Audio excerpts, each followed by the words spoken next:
Welcome back to the Broken Vinyl Podcast. I am here today with another special guest, one of my closest friends. Yep, my name is Kadence. It's lovely to be here. I'm really excited. This is something that Jason and I have been talking about for a long time. Very long time. It's been needed. So, how are you doing? You know, it's so easy to be like, I'm so happy, I'm okay. But if I'm being real, I'm figuring it out. You know, little by little as things go by. I've been spending a lot of time alone because I used to never want to be alone. Like, I would always surround myself with all these people and all these things to just distract myself from anything and everything. And now it's like I've been sitting and I've really been like digging deep as to like who I am as a person and how I can grow to become a better person, what I need to do to help myself and potentially help others. I feel like that's what I've been spending a lot of time doing and working, of course. Agreed. That's also why I've been struggling with the consistency of this podcast, is because it's hard to get guests in because adulting is very complex when you're trying to blend, try to mix your schedules right with everybody, trying to make sure everyone can come through, especially with where I live. It's not the most convenient spot, but I try to make it work. And also 2 jobs, and also I got other projects I've been putting into works, like my music and also writing short films and stuff like that, but that's for later down the line. So for now, I'm just gonna settle with what we got now and live in the moment with this. I mainly wanted to get into like mental health really with us, because if there's one thing I've enjoyed most about our conversations is that they're so complex and well oriented when it comes to the things that we care about most. And one of the things I can definitely collide with you on, well, combine together with you, is how we feel towards mental health and how we prioritize that over a lot of other things. So no, seriously, it's probably one of my favorite things about you is just the fact that no matter what we're doing or what's going on, we can sit down and we just have the greatest conversations, whether it's about mental health or about self-realization, anything in that category at all. We have like some kick-ass conversations, I'm not even gonna lie. Like, I feel like a lot of people don't understand is that it's so easy to sit there and be like, I'm feeling this type of way and feel so alone, when in reality there's so many other people that feel the exact same way as you do. They just don't know where to go with it, don't know how to talk about it. And so I feel like that's why both of us are always talking about mental health, just to make sure that like everybody's okay, you know, because we know how it feels to feel alone, to feel like we have nobody, to feel like we have nobody to talk to or turn to, or like nothing's gonna help. It's never going to get better. It's only going to get worse. But, like, it's been proven time and time again that no matter what, like, it does get better. Every single time. You think you hit rock bottom, babe, it gets further.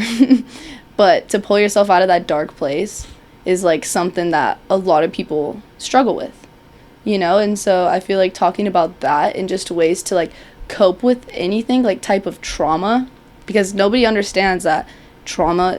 So many people have trauma, whether it's childhood trauma, whether it's with relationships, whether it's social trauma, anxiety, anything, sexual related. There's a lot of trauma. And just to build past that and to feel kind of like how you grow with that, because I can go and tell all these people, you know, in my life and be like, hey, this is why I am the way that I am. Of my trauma. I've gone through this at this time period. I was this age, you know. Break it down and try and explain to them why I am the way that I am. And they still won't get it. And then I'm questioning myself, and it's like, okay, well, why did I share that part of me? You know, like, they obviously didn't get it, and now I feel dumb. When in reality, it's just some people don't talk about their feelings like other people do. Some people were raised to just keep it in, you know, put on a smile, work through it, you know, especially men. Nobody talks about how hard it is for men, you know, trying to be that male model, that role model that fit that figure. you know, be successful, be strong, be a good person, find somebody, be married, all these things that like seem so important in life. The stereotype, basically. Yeah. Like, I just don't understand why people make that everything when there's so much more to it. Because I used to really think that, like, I need a man, I need somebody to love me, you know? Like, I need to be in a relationship, because if I want a family, if I want any of this, then I need to start looking now. I was totally wrong. I was totally wrong. Like, I feel like now is the time to figure out yourself, you know? Because I used to not have boundaries. I used to not know what I wanted in a relationship. I just wanted love. Yeah. Everybody wants love.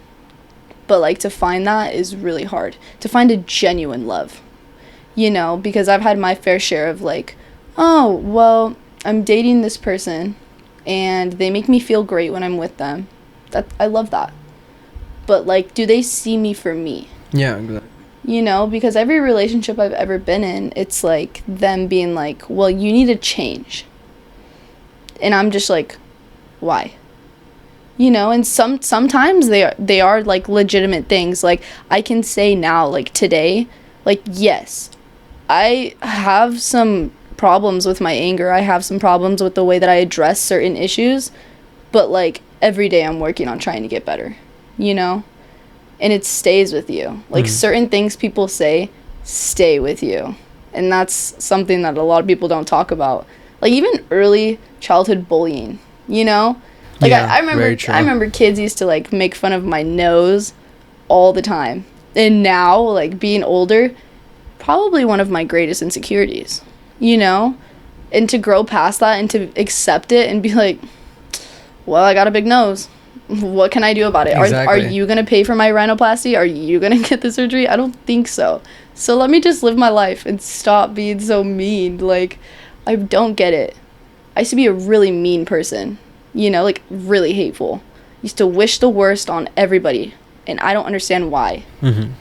Till this day, I can't figure out why, other than the point being I was hurting. Yeah. You know, I learned hurt people. And that's something that's stuck with me for years now. You know, there'd be a point in my life where it's like I feel like I'm at my lowest, and there'd be people trying to help me. Instead of accepting the help, I would drag them down with me and not feel bad for it at all. And to look back at that now and to have to live with that, it's been really hard, because I've witnessed people that I love and I care so much about fall into the same dark place that I went to, because I was so caught up in myself that I couldn't even see that at the time. And so just to grow from that and try and help others now, it's just like a whole different thing. Like, it's weird in a way. I don't know. I get what you're saying. And going back to where you were talking about how trauma can come from being bullied, I wanted to flip that up, because as a kid, I hate thinking about stuff like this, because I was bullied, but I was also the bully. Oh, definitely. I definitely was a bully as a kid. Like, as time flew by, and I obviously, from what you know, I transferred schools. I used to go to Zillin, then ended up in Toppenish till I graduated. And so I can't remember when. I think it was probably middle school when I like did some reflecting on my time over in Zillin. I was like, damn, elementary school, I really wasn't the nicest guy I thought I was. I was so commanding. Even with my friends, like, I'm surprised I managed to keep all of them by my side, because I was so forceful. And if it wasn't what I wanted, it wasn't gonna happen then.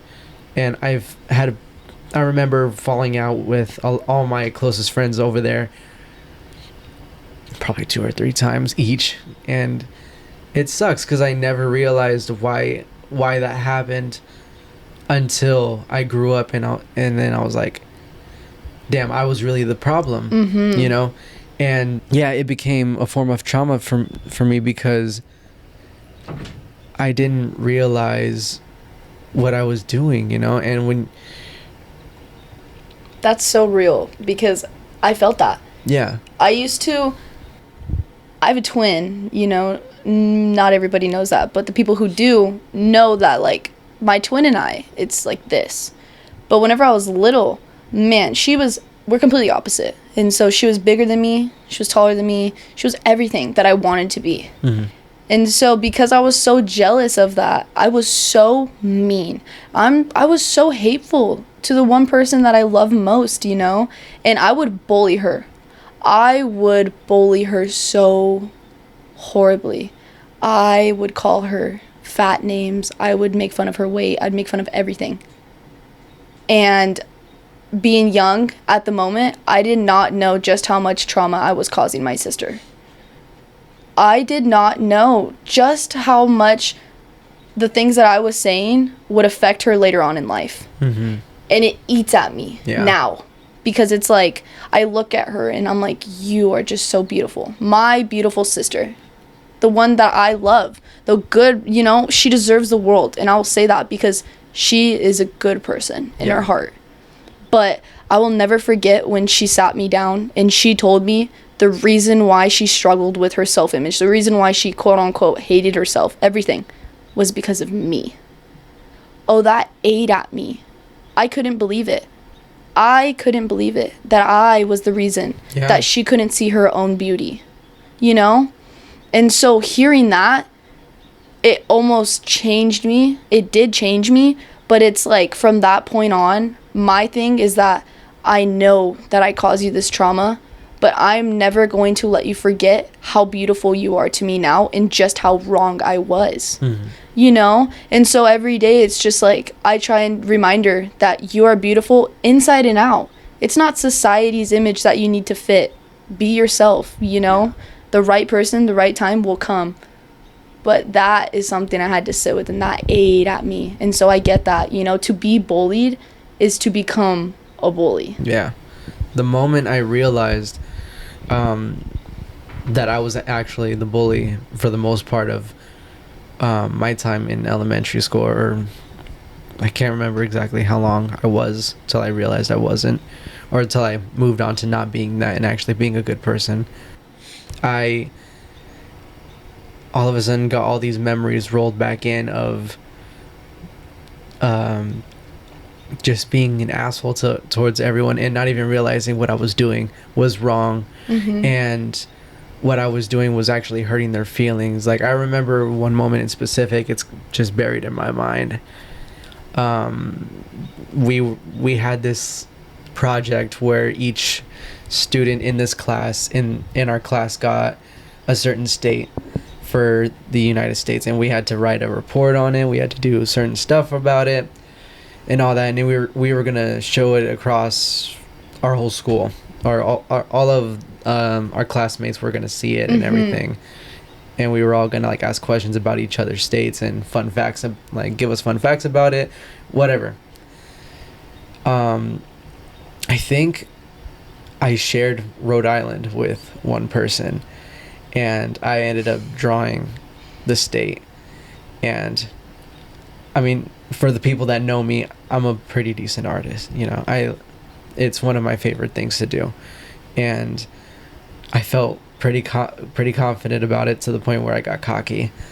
And that next day when I came out with it, and I seen the other person that had Rhode Island also did the state drawing as I did, I right away went at her neck and I was just like, it's not that good. Like, mine's way better. Yup. I was an asshole. I was straight up towards her, and I was like, yeah, that ain't it.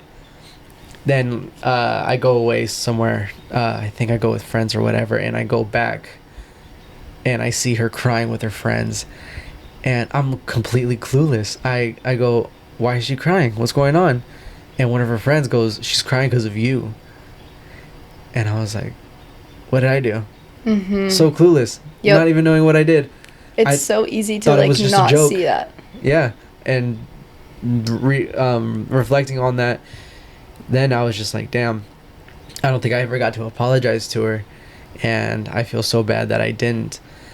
So, yeah, I know she probably ain't watching, but if she is, then I apologize. I definitely apologize for that. And to everybody else, all of my close friends that are still with me from then on, I do apologize for everything. I know I already have. I've had this conversation with all of them, and I've apologized more than enough towards them and everything. And they're like, dude, it's okay, we were all just kids.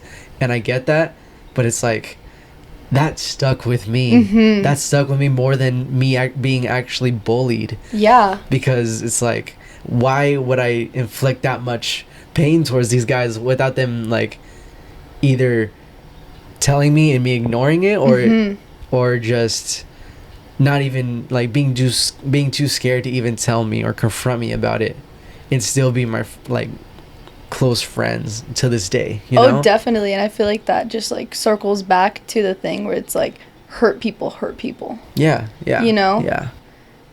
And I felt that because, like, till this day, I still apologize to, like, everybody. And I'm just like, hey, I'm so sorry. Like, I'm not that same person.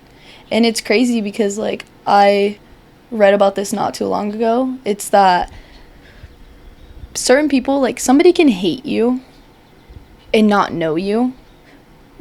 What makes them hate you is what they know of you, what they think they know of you. Perspective. You know, perspective is, like, crazy because you only know somebody based on what you know of them. Exactly.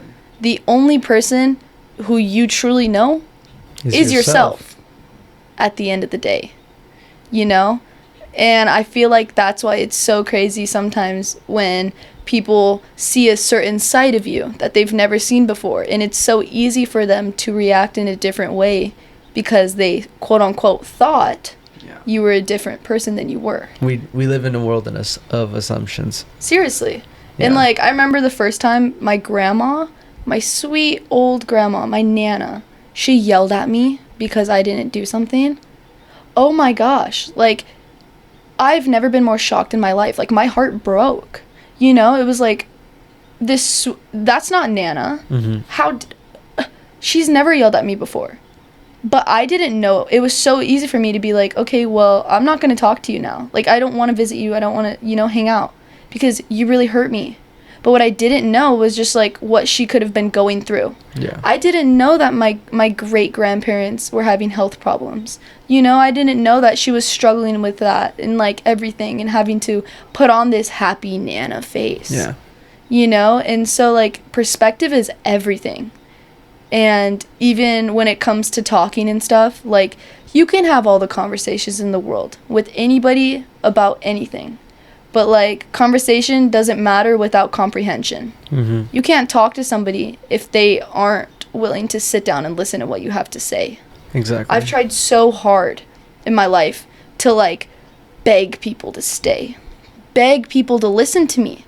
Please, let's talk this out. Please, I will change. I'm the problem. I will do anything. Just please. Always trying to say the right words just to get them to stay. Yeah. Exactly. Yeah. And it's just like I had to really figure out that it's, like, not me. Mm-hmm. That it's not my fault. That they don't want to comprehend what is being said. Yeah. And you have to just let that go. Like, you can't have that eat at you forever because you're not going anywhere. You're not doing anything. You're just staying bitter. Nobody likes bitter. You know? Yeah. Like I said earlier, we live in a world run off of assumptions on just everybody. Like, we're not perfect, you know? Mm-hmm. We talk about all this, but yet we still have the ability, and most likely we would just assume things on people just because of what they wear or how they carry themselves, you know? Oh, definitely. Mm-hmm. Are you kidding me? It's the human thing to do is to judge. Exactly. Like, second nature is judging, you know? Like, if you see somebody that's different than you, you're gonna wonder. Yeah. I like to say I like to say that I don't judge, or I don't like to judge anybody, which is true. I don't I don't judge anybody on what they do and their choices, because of I don't know what they're going through, or why they choose to do these things, or what's the background behind it all, because you simply don't. You don't know these people. They could be your closest friend. It could be you. I still don't know. I still wouldn't know the full story to why you're doing what you're doing. Oh, exactly.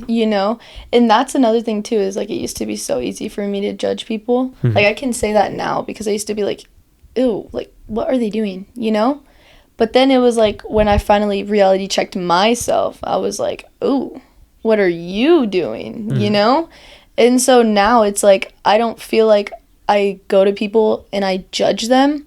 I feel like I come with an open mind as to, like, everybody's different. Everybody has different struggles, and everybody's going through something, whether it's good or bad. And so to just try and come with a positive mindset and a good intentions too, because it's so easy to, like, see somebody struggling and you just have one conversation with them, and that one conversation can make their whole day, can help them in more ways than you will ever even know.